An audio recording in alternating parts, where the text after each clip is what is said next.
Hey, what is going on with y'all, man? Look, it's Black Balloon, and we are coming back with a very interesting video. A video that I'm excited to bring to the channel. A video that I have actually learned a lot about, A lot of this stuff I'm going to show y'all in this video, I would like to think it's the real history of Antarctica. Is the real history of why Admiral Byrd went on an expedition to Antarctica. Who was actually there first, who built a secret base there first, which was the Third Reich, the Nazis, Germany. And it just really goes into the history of everything. This is not a video of, speculation. We're not here to, the secrets of Antarctica. What are they actually hiding in Antarctica? Like, this is not one of those generic YouTube videos. We're going to really go into the history of Antarctica, what we believe it to be, what we don't believe it to be, and the deception behind Antarctica, because you can't believe anything that the U.S. gives you. Our country, our government, they like to play with your brain. They like to, let you think you actually know what is going on. But in this video, we really find the truth. We really find the history of Antarctica. It has 90% to do with the Third Reich, Nazis. They are, the most involved in it. They built a secret base there first, and it is partly the reason why Admiral Byrd and, the U.S. sent them on an expedition to go to Antarctica in the first place. So this video is very detailed. I do have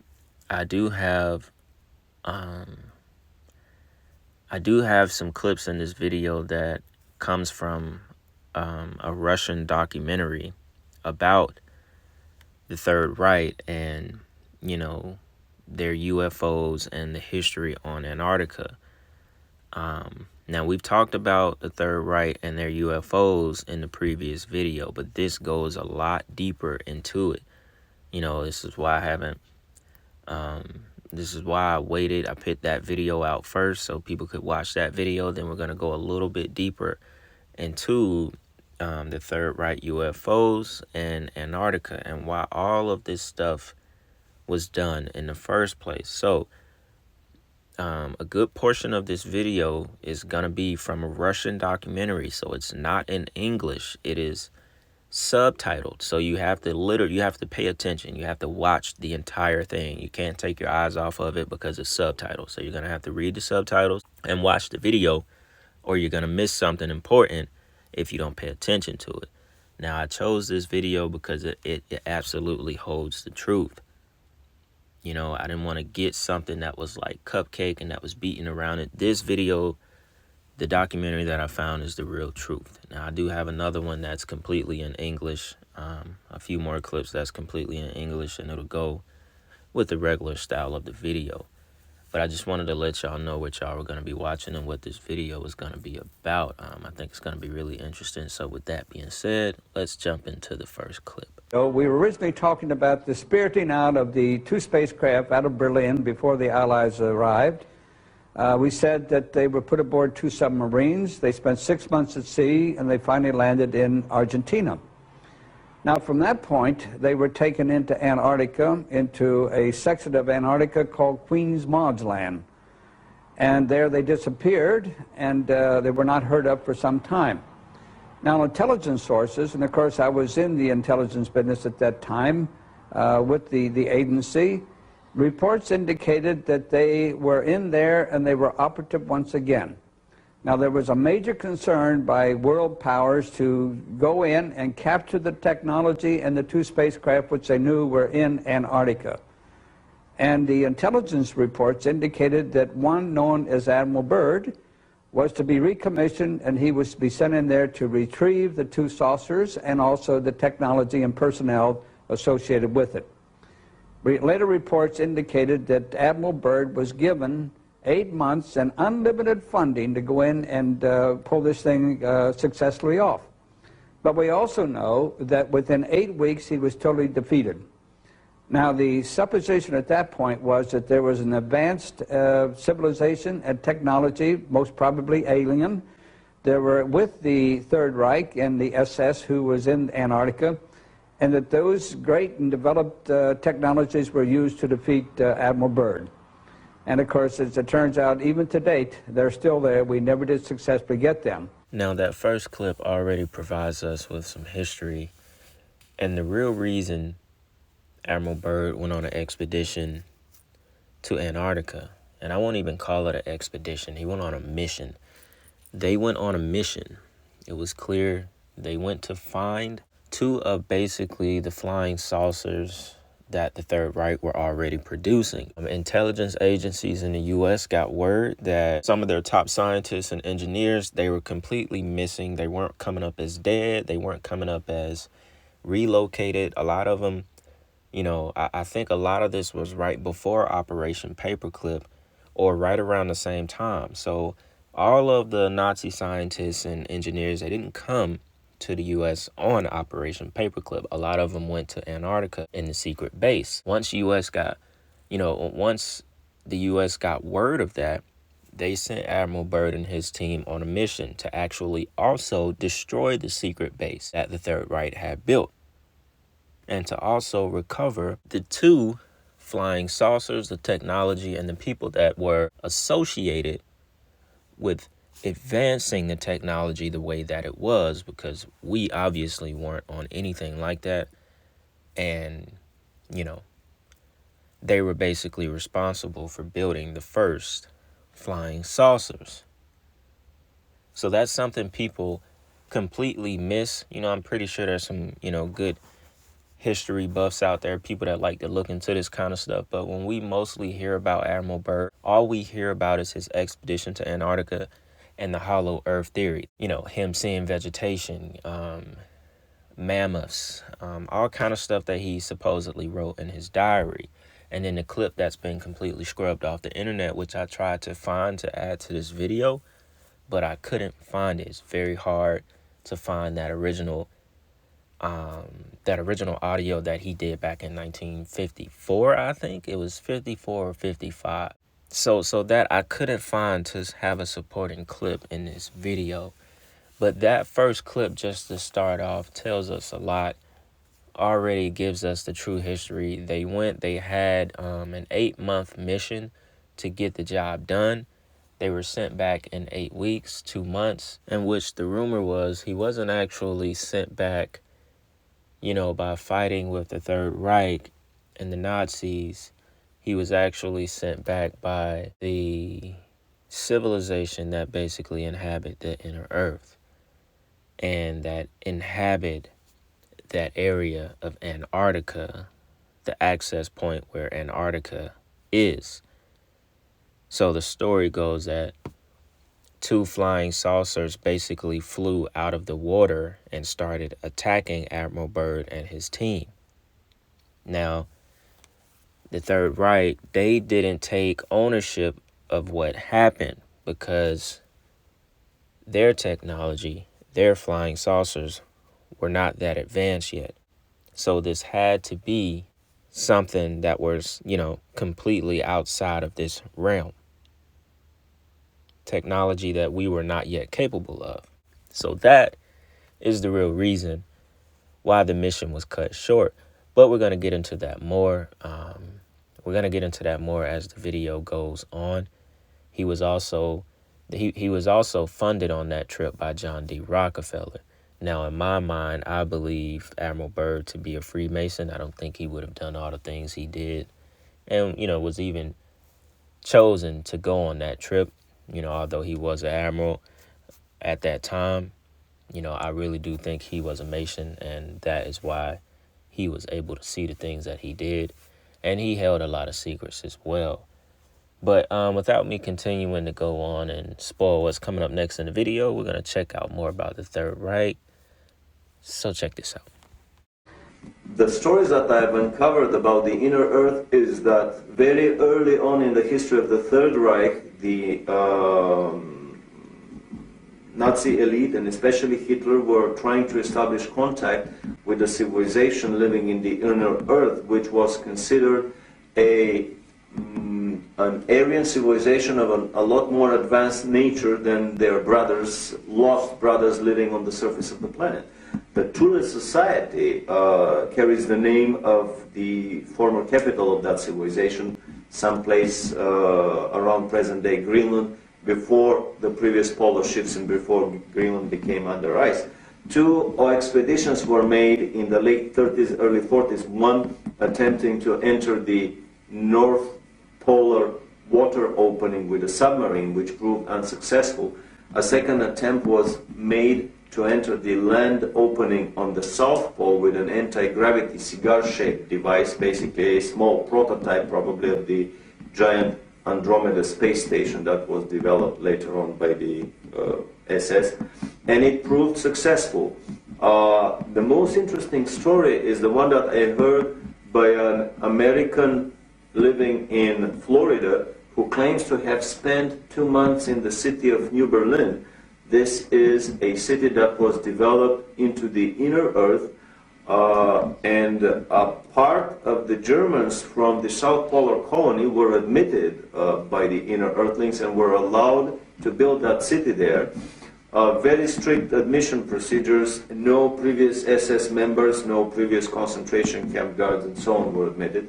The rumor is that the present-day city of New Berlin is about 2 million people of population, that they have built there most of the buildings that Hitler's personal architect, Spee, was planning to build. They're traveling on Icelandic passports. They are basically the new master race that is probably planned by the Illuminati to repopulate the planet.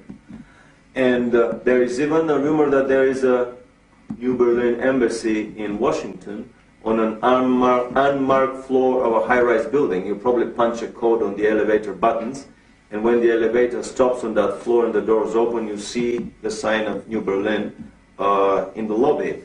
The kids of the New Berliners study in major institutions around the globe, Harvard, Oxford, Cambridge, Yale, and basically it is not a Nazi colony that is established in the hollow earth as an enemy of the present-day American and English Illuminati secret government.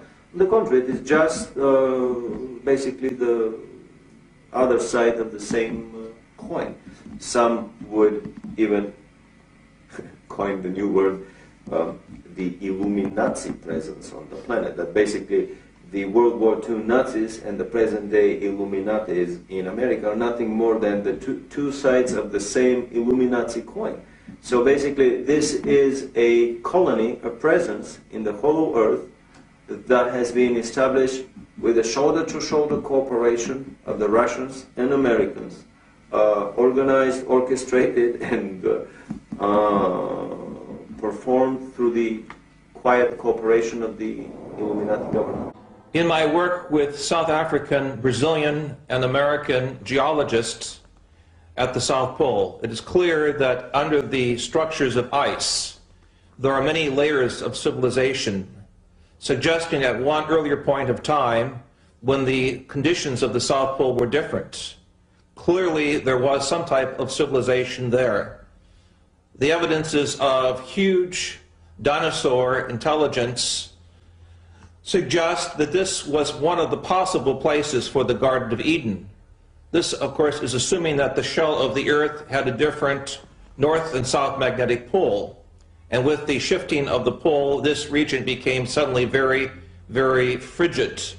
And thus, we do not see any evidences on the surface of these so-called earlier conditions of intelligence.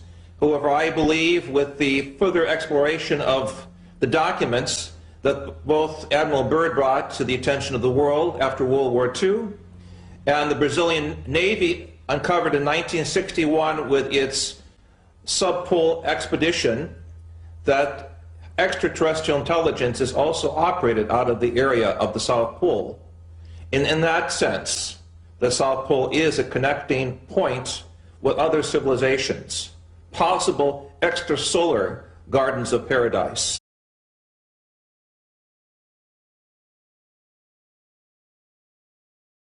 Now, if you heard in the beginning of that clip, he talked about the Thule Society, however you want to pronounce it. And this was basically a secret society that were, it was kind of like pre-Nazi. So it was basically a lot of the, top generals in the Third Reich, and they were in different sections of these secret societies. So the Thule Society, they were like kind of like an inner circle of the VRIL Society as well.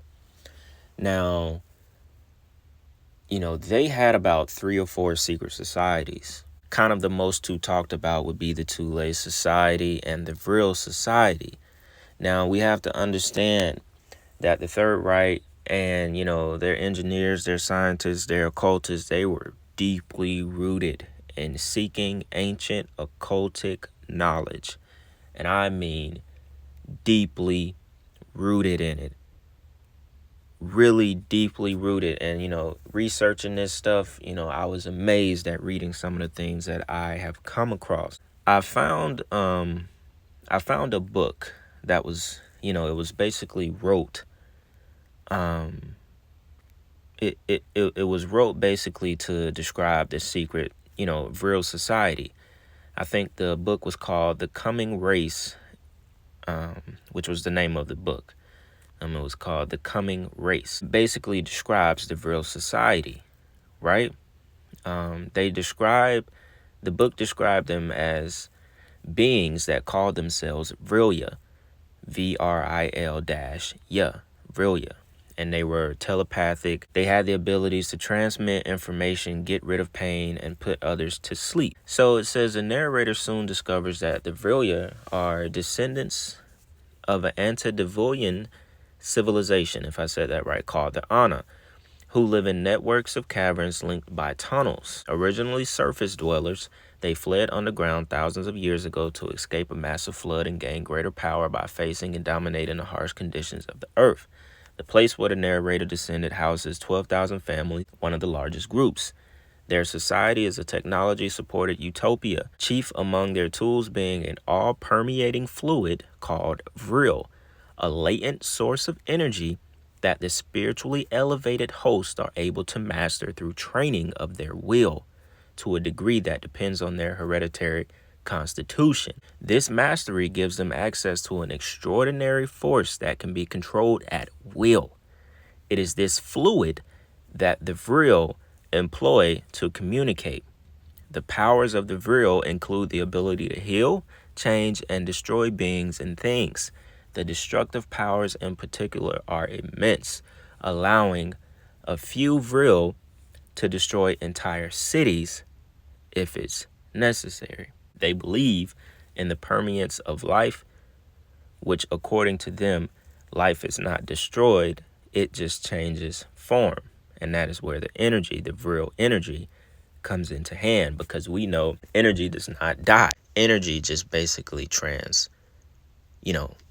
it just transforms. It just goes on to the next. Now, I thought it was very interesting because it says, Thule, the name, was actually coined to be the farthest north ancient landmass near Greenland or Iceland. So that is basically where the name comes from. And it's a proverbial expression for the edge of the known world. So just the name in itself makes it, very interesting. And it gives you an idea of what these people were actually into and the knowledge that they held, the knowledge that they seeked. If you look hard enough, you will find your answers. It gets more interesting. And I think I had it backwards. The Thule Society wasn't an inside sect of the VRIL Society. The VRIL Society was actually an inside sect of the Thule Society. Whichever one, they were all they were all damn near the same. All right. But look, we're gonna keep reading because it gets deeper. It gets deeper, right? So it does say VRIL Society was a secret community of occultists in pre-Nazi Berlin that was sort of the inner circle of the Thule Society. Okay, so the Thule Society was kind of the main sect, right? It also says they were in close contact with the English group known as the Hermetic Order of the Golden Dawn. Now, if y'all have been on this channel for a long time, we have talked about the Hermetic Order of the Golden Dawn because that goes right back to guess who? You guessed it, Aleister Crowley. Now, Aleister Crowley is probably the most famous member that people know of, our age today because he's connected to, the music industry so much. He called himself the Beast 666. He represented, that energy.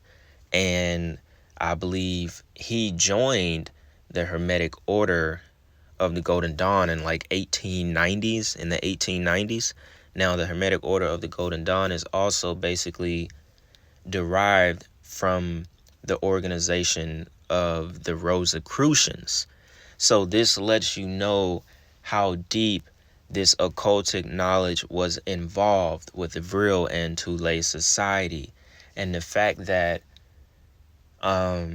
the Third Reich, they even named their flying saucers after VRIL. It was like VRIL H, VRIL whatever. Basically, VRIL was always the first name, and then it was kind of abbreviated after that to show you that they were mastering this ancient knowledge, this ancient occultic knowledge, and they were actually getting this knowledge from seeking it. All right, now here we're going to go a little bit more into the VRIL Society, just to kind of get the proper knowledge about it, right? Because I was just kind of skimming and going over things when I was just talking about it. So we're going to get into this article real quick, right? So it says the VRIL Society is an alleged secret society many believe gave birth to the Nazi Party. Now, the reason I'm going into this is, before I continue reading, I just want us to be well versed in the occultic knowledge that they were seeking. All of this has to do with Antarctica. It all has to do with the firmament. It all has to do with trying to get out of the firmament. Everything is connected together. So that's why we have to go back and dig up the roots. All right. So it says it's an alleged secret society many believe gave birth to the Nazi Party. The World War II era was a time where many mysteries were created. So this was especially true about Nazi Germany. For many historians, the VRIL Society remains a prime example of how truly bizarre some of the rumors about the Nazi regime were. For occult researchers, the VRIL Society quickly became an example of how technology and magic can be used for evil. Named after a popular 19th century novel by the name of the VRIL, The Power of the Coming Race, which I just got done reading, reading a page from that book. The book was widely appreciated throughout the English-speaking world and talked about an antediluvian race that had access to a highly advanced energy source called VRIL. The VRILya, the race who lived underground, supposedly had telepathic powers. I'm sorry, y'all, we're just going to go over this again. Highly advanced technology and were able to do incredible amounts of damage simply by using a VRIL wand. The superior ancient race that had control of the VRIL would run out of habitable spaces underground and that they would move up to the surface world. Since many people at the time believed in the possibility of an antediluvian race, there were people who accepted the coming race as fact instead of fiction. So it basically propelled the idea of the VRIL Society into the realm of potential reality. Much of the VRIL Society's work was supposed to have happened before World War II, with the Society's activity tapering off once Hitler lost the war. Originally connected to secret societies such as the Thule Society, which I just explained, and other similar societies tied to Nazi occultism, the VRIL Society quickly became the stuff of legend among those who'd heard the rumors of the super technology associated with this mysterious sect. Since one of the most bizarre issues about the VRIL Society was how little was written about it during what would have been their most active years. Much of the written accounts of the rumors of the VRIL Society were first found in a book by Louis Pauwels and Jacques Berger in 1967. Now you have to imagine little was written about it because the people that founded the Thule Society and the VRIL, they were Freemasons. So, they dwell in secrecy. So, they're not going to allow much to come out. That's why people didn't know if it was real or fiction. So it keeps going on to say, unfortunately for those who are curious to find out the truth about some of the more out there Nazi rumors, neither of the authors of that book basically said rather it was fictional or fact or sheer speculation, which we all know most of it was fact. Prior to the 1967 book, the only mention of anything close to the VRIL Society was in 1947 by a German defector who spoke of a society that searched for the VRIL in Berlin. All right. According to those who have researched the VRIL Society at length, this secret society was initially established as the All-German Society for Metaphysics, headed by a medium by the name of Maria Orsic and another medium who only went by the name of Sigrun. Now that's pretty interesting. These two definitely look like witches, especially the one to the left. These two mediums had gotten into contact with the Aryan aliens and were given the goal of spaceflight to reach the Aryan home planet of Aldebaran. I'm not sure how to pronounce that. Many of the original members were also active in the Thule Society, which was known to be an occult movement around the turn of the century. In some circles, the names were used interchangeably, which that was kind of like my little mishap earlier. Basically, they were the same thing, in a nutshell.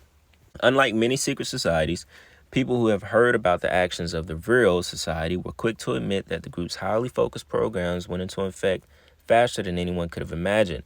Officially, the VRIL Society was first really founded in 1921. Long ago, people, long ago. By the end of 1922, the VRIL Society had supposedly created their first flying disc, also known as the Otherworld Flight Machine, that was meant to be a test for interplanetary flight. The pace of technology creation, invention, and communication with high-ranking Nazi personnel was shocking to everyone who had heard of them. So, people, in 1921 and 1922, they had already, amassed the knowledge and technology to create a flying disc. Now, what do you think? Where do you think they saw this stuff from? You have to remember, the brain cannot just think of something that it's never seen. You can't just think, hey, I'm gonna make a flying disc. You don't just think of it out of nowhere. You have to see it from somewhere in order for it to come into your mind as a thought. So that right there means that they were already seeing UFOs. They had already seen this stuff. So continue. Much of the heavy communication with government officials in Germany was facilitated by the fact that society's members were often high-ranking officials. Adolf Hitler was obviously one of the supposed members of the sect. All right. It should come as no surprise that two of the other members of VRIL received government money for their flying saucer work, and that yet another member designed the Nazi flag was associated with both the Thule and VRIL societies. By the early 1940s, people had begun to suspect Hitler's involvement in secret societies practicing the occult. In order to save face, he basically banned all secret societies, and those people of the VRIL Society were quickly joined into the Nazi EIV unit. The VRIL Society was credited with the construction of multiple flying discs and working in conjunction with the Nazis' occult unit. Other units were developed in order to cover up sightings of the alien replica craft reported by soldiers, civilians, and people who lived in other countries. 1945 marked the year when the VRIL Magic Eye was developed. Now, this is very interesting. The Magic Eye was supposedly a highly accurate Nazi reconnaissance and espionage device that had a probe that could appear and disappear at will. A device that had a probe that could appear and disappear at will, as well as arc through dimensions, spy at any location at any time. That sounds crazy. In 1945, a VRIL Magic Eye, a highly accurate Nazi reconnaissance and espionage device that had a probe that could appear and disappear at will, as well as arc through dimensions and spy at any location at any time. That sounds crazy. Now it says, to end it off, after the war and the defeat of the Nazi regime, the VRIL Society supposedly escaped to Antarctica, where they remain to this day. People. Nowadays, the only actual news or hearings of the VRIL Society comes from the exiled government of Sealand, which currently promotes VRIL-free energy and VRIL disc aircraft. This supports allegations that the head of the Sealand is in contact with modern-day neo-Nazis. No one knows for sure whether or not the VRIL Society ever really existed, and blah, blah, blah.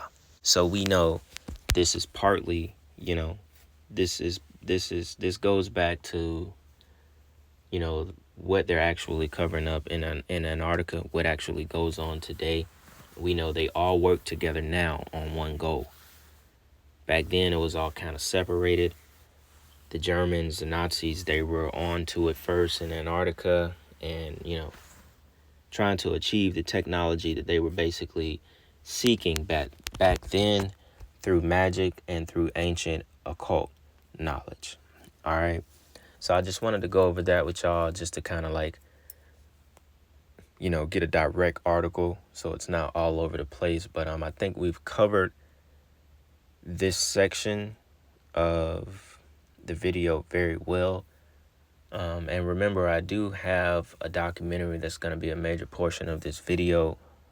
It's probably going to be the longest video I ever did. May have to split this into 2 parts, but I do have a section of this video that is going to be from a Russian documentary. It is not in English, so you're going to have to pay attention to the subtitles. Please pay attention because you're going to miss something, and it is very good. You don't want to miss it. Just watch it. It's very interesting. Sit down, pay attention to it, and y'all let me know what y'all think. All right? So check this out. Начало 1947 года. Очередная экспедиция легендарного американского полярника Ричарда Бёрда подошла к берегам Антарктиды. Очень странная экспедиция. В отличие от первых 3, она полностью финансируется военно-морскими силами США и имеет военное название «Операция High Jump» — «Высокий прыжок». В подчинении адмирала Бёрда мощная военно-морская группировка, авианосец, 12 надводных кораблей, подводная лодка, более 2 десятков самолетов и вертолетов, около 5000 человек персонала. Согласитесь, странный состав для научной экспедиции. 2 декабря 1946 года перед выходом эскадры в антарктический поход адмирал Бёрд на встрече с прессой заметил: «Моя экспедиция имеет военный характер». О подробностях он не сказал ни слова. В конце января 1947 года началась авиаразведка антарктического континента в районе земли Королевы Мод. Все идет по плану. За первые недели сделаны десятки тысяч аэрофотоснимков. И вдруг происходит нечто загадочное. Экспедиция, рассчитанная на полгода, уже через 2 месяца спешно сворачивается и покидает берега Антарктиды. Это настоящее бегство. Потерян эсминец, почти половина палубной авиации, десятки матросов и офицеров. Членам чрезвычайной следственной комиссии Конгресса США адмирал Бёрд заявил буквально следующее. В случае новой войны Америка может подвергнуться атаке врага, обладающего способностью летать с одного полюса на другой с невероятной скоростью. Кто поверг в бегство американскую эскадру? За 1,5 года до экспедиции адмирала Бёрда летом 45-го в аргентинский порт Мар-дель-Плата вошли и сдались властям 2 немецкие подводные лодки. Необычные лодки. Лодки из состава так называемого конвоя фюрера. Это сверхсекретное соединение выполняло задачи, подробности которых до сих пор остаются в глубокой тайне. Экипажи подлодок показания давали неохотно. И все-таки американцам удалось кое-что узнать. Так командир У-530 рассказал о своем участии в операции под кодовым названием «Валькирия-2». За 3 недели до конца войны подводная лодка У-530 вышла из киля и взяла курс на Антарктиду. На борту подводной лодки находились пассажиры, лица которых были закрыты повязками, а также реликвии Третьего Рейха. Командир другой лодки, У-977, Хайнц Шефер, показал, что немного позднее повторил этот же маршрут. Выяснилось также, что немецкие подлодки неоднократно ходили в Антарктиду. Но почему именно туда? Антарктида. В 1820 году ее открыли русские мореплаватели Беллинсгаузен и Лазарев. С тех пор этот загадочный континент, по площади превышающий Европу, как магнитом притягивает к себе исследователей. Однако отвесные, высотой в десятки метров ледяные берега долгое время делают материк неприступным. Еще целое столетие об Антарктиде почти ничего не известно. На карты нанесены лишь береговые линии.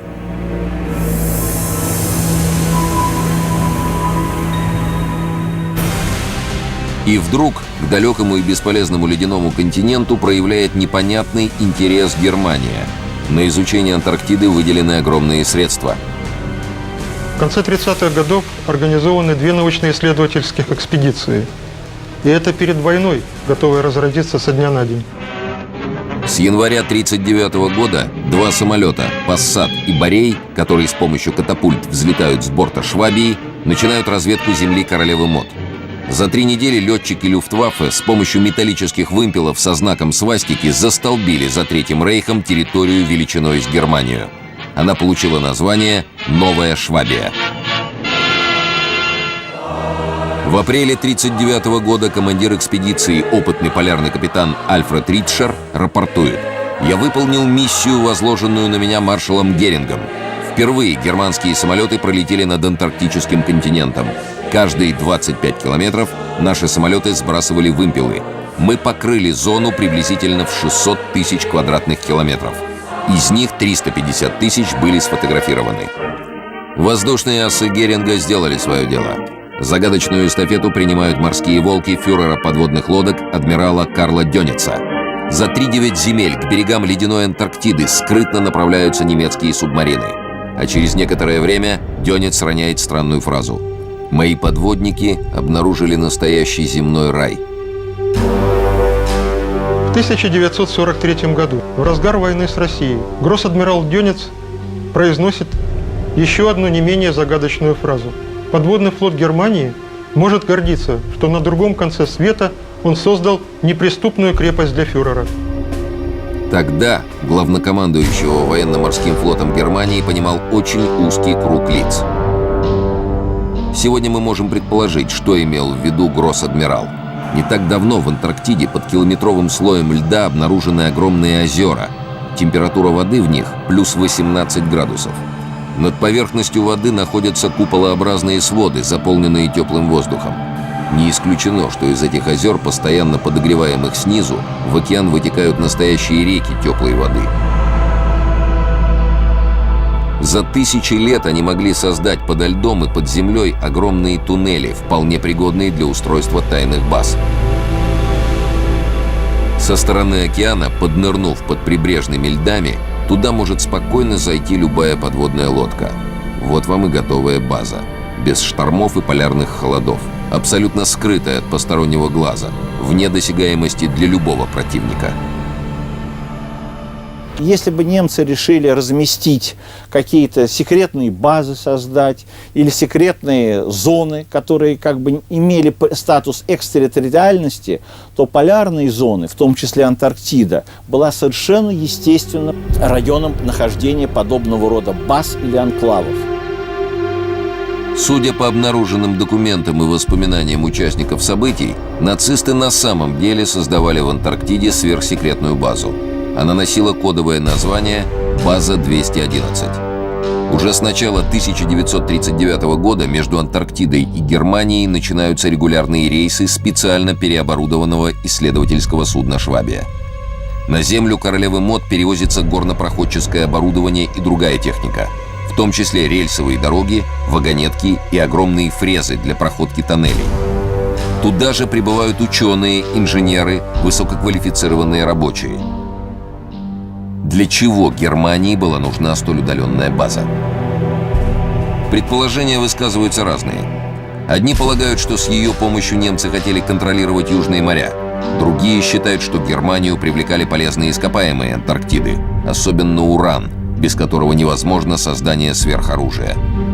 А кто-то утверждает, что на случай проигрыша в войне в Антарктиде готовилось убежище для элиты Третьего Рейха. И что якобы уже с 1942 года в Новую Швабию началась переброска ее будущих жителей. Не только ученых и специалистов, но и представителей нацистской партии и государства. И что туда же из Германии переносятся некие секретные производства. После войны американцы, активно вербовавшие немецких ученых для работы в Соединенных Штатах, с удивлением обнаружили, что тысячи высококвалифицированных специалистов Третьего Рейха бесследно исчезли. Исчезло и более сотни подводных лодок. Среди погибших они не числились. Возможно, американская разведка действительно располагала какими-то сведениями о том, что часть какого-то наследия, технического потенциала, ученые, действительно была вывезена из Германии. И естественно, что антарктические полярные зоны оказывались в поле зрения их внимания. А тут еще показания немецких подводников, сдавшихся аргентинским властям. По всей видимости, все это чрезвычайно встревожило американцев. И в конце 1946 года знаменитый полярник и одновременно адмирал американских военно-морских сил Ричард Бёрд получает приказ уничтожить нацистскую базу в Антарктиде. Но не тут-то было. Отпор, который получила американская эскадра, до сих пор вызывает массу вопросов. Дело в том, что в Вашингтоне адмирал Бёрд докладывал не просто об истребителях с немыслимыми возможностями. Он говорил о нападении на экспедицию странных летающих тарелок, которые выныривали из-под воды и, двигаясь с огромной скоростью, нанесли экспедиции значительный урон. Вот как описывает этот бой, который произошел 26 февраля 1947 года, другой его очевидец. Участник экспедиции, опытный военный летчик Джон Сайерсон.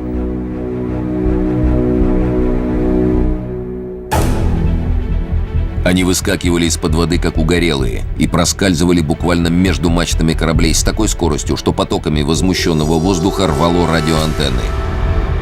Несколько корсаров успели взлететь с Касабланки.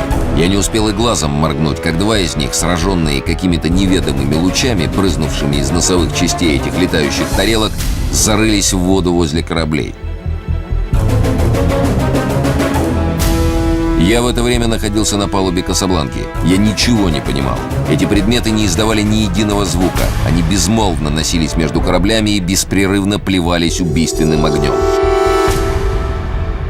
Внезапно эсминец «Мердок», находившийся от нас в 10 кабельтовых, полыхнул ярким пламенем и стал тонуть. С других кораблей, несмотря на опасность, немедленно были посланы к месту катастрофы спасательные шлюпки и катера. Весь кошмар продолжался около 20 минут. Когда летающие тарелки снова нырнули под воду, мы стали подсчитывать потери. Они были ужасающими. Кто был хозяином этих тарелок? Неужели нацистская Германия?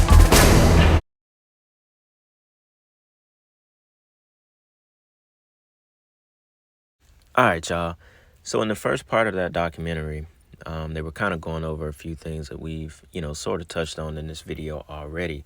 It was mostly about the mission Admiral Byrd took to Antarctica to basically destroy the secret base that the Third Reich had already built.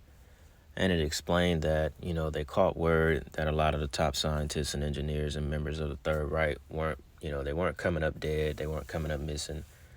So they basically figured out that they were hiding in Antarctica.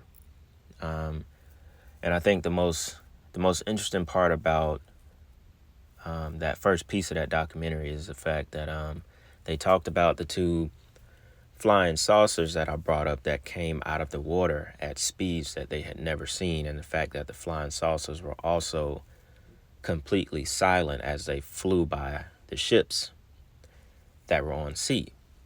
Now, the Germans they admitted that that was not their technology.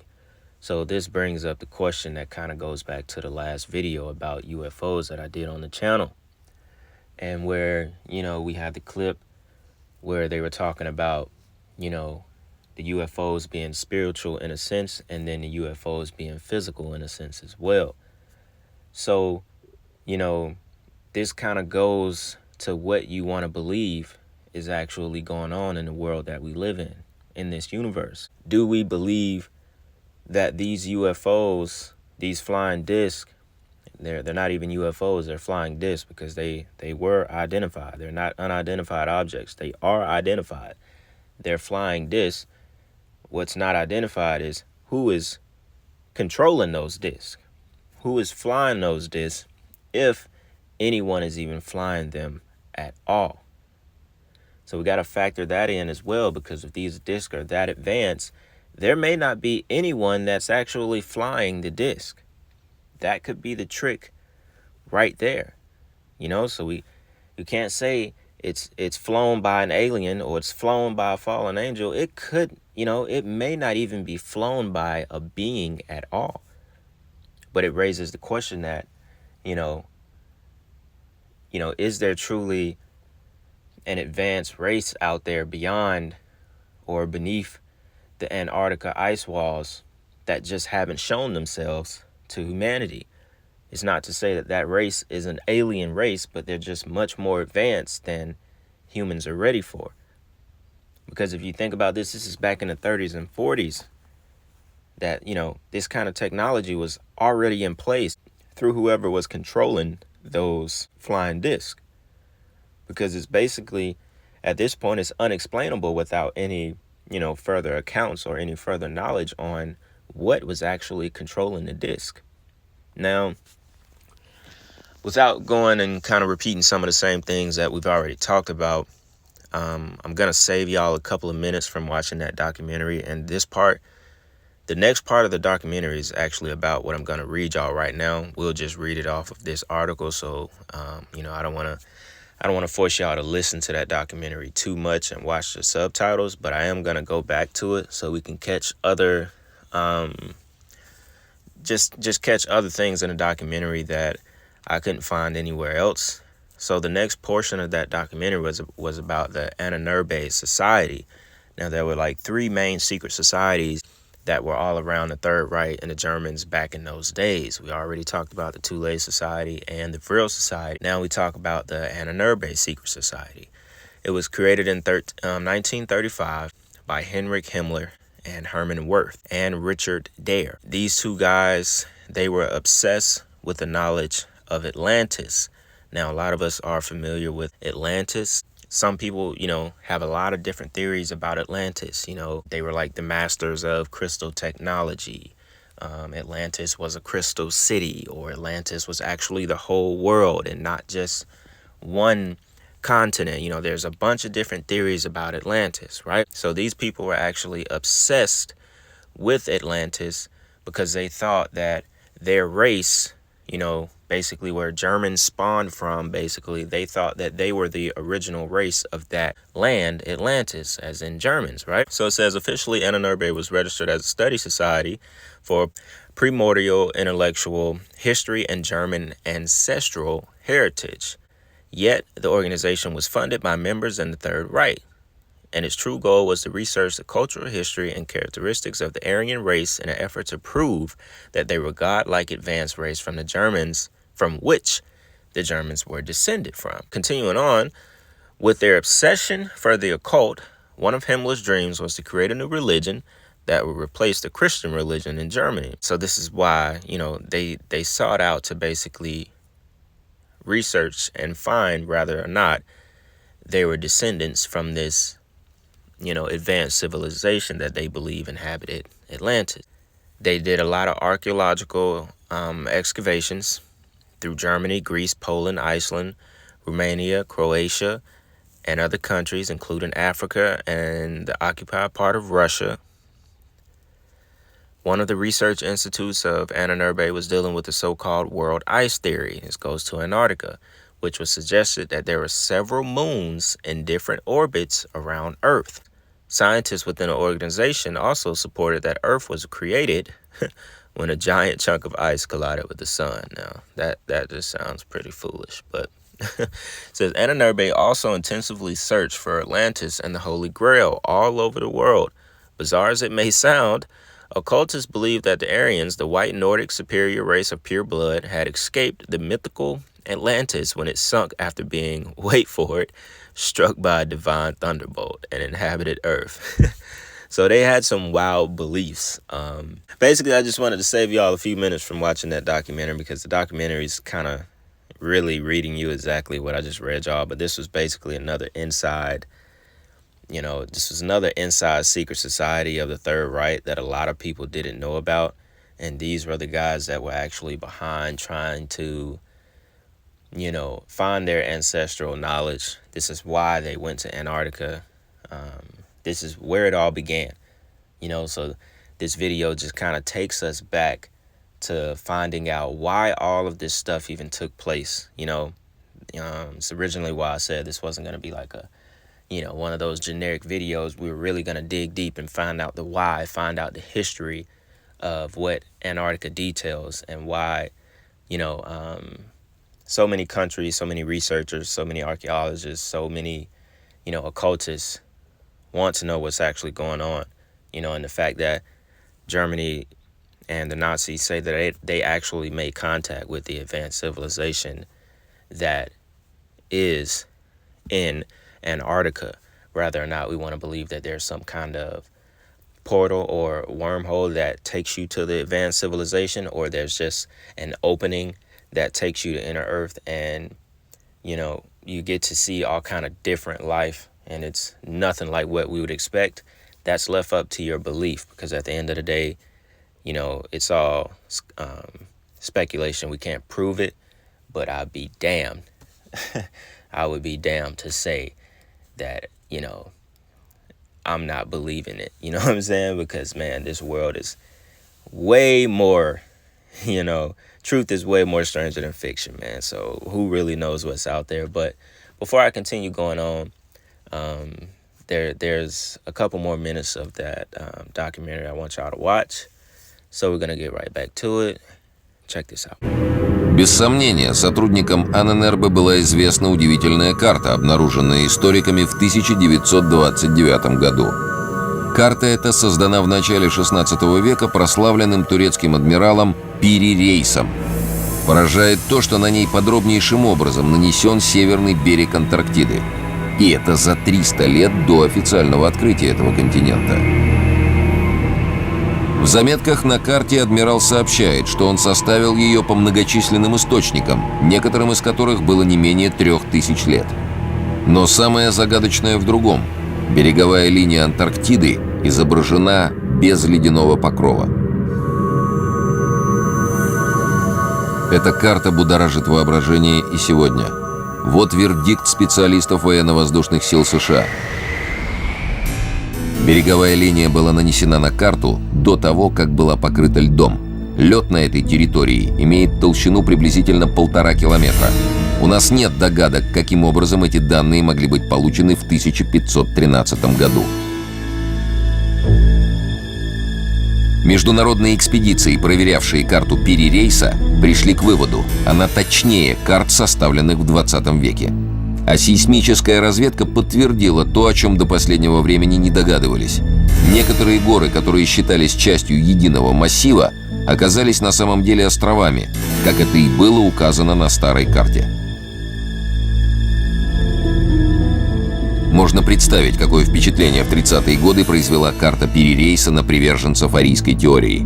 Прежде всего, она вселяла надежду в поисках техномагического наследия атлантов. Ведь по одной из гипотез, Антарктида — это бывшая Атлантида, оказавшаяся подо льдом в результате смещения полюсов. Вылетающие из-под воды светящиеся тарелки, шары, сигары. Подобные объекты над полярными и прилегающими к ним районами не редкость. Северные страны, Южная Америка, Австралия, Южная Африка – везде наблюдаются неопознанные летающие объекты. Сообщения о них регулярно поступали и в военно-морскую разведку СССР. Мне, как начальнику разведки флотилии, поступали периодические доклады о таких обнаруженных объектах в виде донесений очевидцев. Было бы неправильно думать, что неопознанные летающие объекты наблюдались только на севере. Они наблюдались и по всей Атлантике, даже в Южной Атлантике, в районе Антарктиды. В частности, мне известен один случай, когда они наблюдались в районе островов Южной Георгии. Тогда рыбаки обнаружили вылетевший из-под воды объект, который успели сфотографировать, и он показан на этих картинках. Несмотря на сильный ветер, объект довольно долго оставался на одном месте. Это явно было не облако и не воздушный шар. Наблюдали над островом Южная Георгия и весьма странные летающие объекты. Вот лишь одно из свидетельств. Этот диск висел над островом и наблюдался в достаточно длительное время, как в светлое время перед заходом солнца, так и после захода солнца. В течение 1,5-2 часов объект имел достаточно правильную круглую форму, и на нем выделялся равнобедренный треугольник. В ночное время этот треугольник не только светился, но и у основания наблюдались вот такие огоньки, как будто это работали двигатели. Хотя объект и находился на одном и том же месте. Вот наблюдение этих объектов происходило как раз в 1979 году. За 3 года до этого, в 1976 году, японские исследователи с помощью новейшей аппаратуры засекли одновременно 19 круглых объектов, которые спикировали из космоса на Антарктиду и пропали с экранов. Что это за объекты и откуда они появляются? Сегодня возникла весьма неожиданная версия. В конце 80-х годов большой резонанс в мировой науке получили работы ведущего американского астрофизика Кипа Торна и его коллег. Они обосновали возможность практически мгновенного перемещения в пространстве и путешествия во времени. Они выдвинули идею червячных переходов, чрезвычайно интригующую, согласно которой черные дыры находятся в непосредственной близости от нашей планеты и принимают форму червячных переходов. Эти червячные переходы, в принципе, позволяют совершать межгалактический, межзвездный полет. Как заявляют сами ученые, их работа имеет прикладное значение. В частности, для создания машины времени и обеспечения межгалактических перелетов. Кип Торн пришел к выводу, что вблизи Земли находится вход в червячный тоннель, ведущий в район звезды Вега. По всей видимости, тогда уже американцы хорошо знали или представляли себе, каким образом происходит появление и исчезновение НЛО в атмосфере нашей планеты. В 1992 году на Аляске началось строительство мощного радиоэлектронного комплекса под названием ХААРП. Официально для изучения ионосферы и развития систем противоракетной обороны. Неофициально для отработки новых видов оружия – геофизического, климатического, психотронного. По сути, массивная лучевая пушка – этакая глобальная микроволновка. Однако, похоже, и это не все. На сегодняшний день мы можем смело предположить, что главное назначение этой станции – это именно поиск этого входа в червячную дыру. То есть американцы пришли к выводу, что именно в этом полярном районе и может находиться вход в червячную дыру. Станция своими радиоизлучениями позволяет определить конфигурацию этой червячного перехода и найти туда вход или выход. В 1998 году комплекс на Аляске был введен в действие. Примерно такой же излучатель построен в Норвегии. На очереди третий, еще более мощный, в Гренландии. К началу 90-х годов технические возможности позволили именно сосредоточиться только на одном, вот на Аляскинском портале, как входе-выходе контроля за движением НЛО над нашей планетой. Не надо было уже устанавливать станции слежения по штатам, на других территориях. В принципе, достаточно было взять под контроль один портал. Однако у Земли 2 полюса. Какова роль каждого из них с точки зрения этой гипотезы? Ну, например, они используются одновременно для входа и для выхода. Или, например, Аляскинский портал используется для входа, а Антарктида для выхода. Или наоборот, через Антарктиду НЛО приходят в атмосферу нашей планеты, а через Аляскинский, через Северный портал они уходят из нашей планеты. Теория туннельных эффектов не противоречит тому, что Северный полюс нашей Земли является входом, а Южный полюс нашей Земли является выходом для канала энергетически информационно связывающего нашу планету с другими планетами и звездами. Не исключено, что эти свойства полюсов неопознанные летающие объекты используют для связи с другими частями Вселенной. Во всяком случае, это подлежит большому и серьезному изучению. И ведь не случайно, например, хорошо известный факт, что большая часть сотрудников американских антарктических станций, это являются сотрудниками Агентства национальной безопасности Соединенных Штатов Америки, то есть военно-технической разведки, электронной разведки и сотрудники Центрального разведывательного управления, которые составляют костяк исследовательского персонала американских антарктических станций.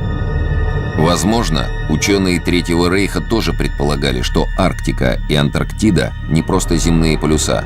И, может, не случайно в нацистской Германии была столь популярна теория полой Земли, где полюса представлялись воротами в какое-то другое пространство. Может, в основе этой безумной идеи лежали смутные представления о чем-то похожем на сегодняшние червячные переходы? И именно возможностью путешествий во времени и пространстве притягивала к себе немцев Антарктида. Шестой континент продолжает хранить свои тайны. К ним добавляются все новые вопросы. И с годами их не становится меньше. Были ли работы по созданию летающих дисков свернуты после войны или продолжились в других, тайных районах земного шара? Стоит ли все неопознанные летающие объекты списывать на современные тайные разработки? Ведь подобные объекты наблюдали очень давно, даже во времена Александра Македонского. Что за объекты выныривали из-под воды и атаковали эскадру адмирала Бёрда? Великие неизвестные, к сотрудничеству с которыми так стремились. Alright, y'all. Now we are at the conclusion of this video. If you stuck around this long, I really appreciate you. Now, to quickly go into the map. The map was drawn in 1513 from a collection of other maps that were drawn around the world. Antarctica wasn't discovered until 1733. That there is a mystery in itself on how they were actually able to, draw something that hasn't been discovered yet. They told us it hadn't been discovered, so no one had actually been there. Whether that's the truth or not, that's left up to be kind of decided or speculated on. But they drew it with accuracy, though. So the people that actually discovered Antarctica, they said that map was drawn with just about 90-something% direct accuracy. But it was also drawn without the ice walls. So that lets us know Antarctica is just a layer of one of the edges of this earth. There are multiple layers, basically, of this earth. Antarctica, I believe, is the first one. I believe it continues on and on. There's more land past Antarctica that's probably not inhabitable at all. But you have to think about the world in a multi-layer of circles, which is why this is a flat plane that we live on. It's not a ball. The Earth is stationary with multiple layers, Antarctica being the first one. Then there's probably 2, 3, 4 more before you even get to where the firmament caps off of this world, which the firmament is a translucent material that we cannot see. The map from 1513 tells us the truth. There were no ice walls, so that means that's not the end of this world. It continues on and on, which is one of the big reasons on why they guard Antarctica. No one can go past that area. They themselves probably don't go past. They probably don't go any further than Antarctica, because I'm sure they can't, because they don't actually know what's out there. And if they do, they're probably not allowed to go any further than that. The earth is huge. In a sense, the earth is almost disguising itself within itself, you know? Everything happens for a reason on this planet. The planet is alive, so it probably disguises itself, you know, within itself, you know? Nature itself disguises the true shape and form of this world. Nature is not just used to provide weather.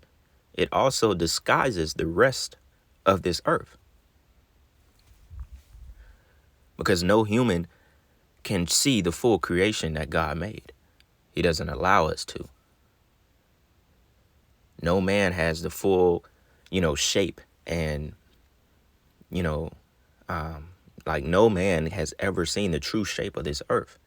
We never will. We can only speculate on it. But I guarantee you, there are multiple layers. Multiple layers. Just think about the earth going in a circle of multiple layers. The flat plane. That's what we live on. So I thought that map, you know, in itself, it tells a lot of truth.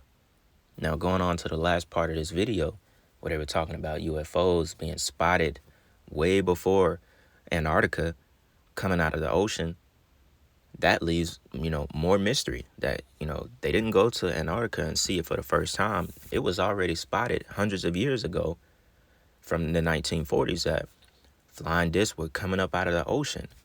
And, you know, not just the ocean, they were being spotted everywhere in the clouds, so on and so on. So clearly, the UFO thing, the whole entire UFO thing is a fact. We just don't know who is controlling those UFOs and if anyone is actually inside of the UFOs. Because if they are that advanced, they're able to come out of the ocean. They're able to use portals to come in and out of our dimension, our realm, which is why HARP was made.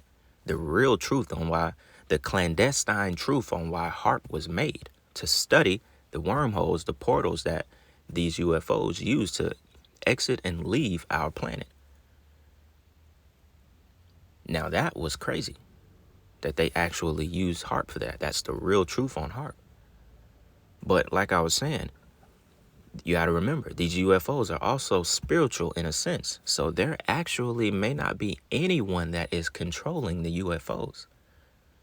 There may not be anyone inside of the UFO. You have to think about that. If they're able to do what they're doing at will, if they're that advanced, I almost 99% believe that no one is controlling it. There's no one actually inside it. Don't get me wrong. It's being controlled by something, but there may not actually be a being inside of the UFO. That's what we're not thinking about. We're thinking about someone in there driving the UFO and flying through space like nobody ever seen before, coming out of the ocean, all kind of stuff. But if they're that advanced, we have to factor in that there may be a central control system of UFOs and not just, you know, these beings or these fallen angels inside of the UFO.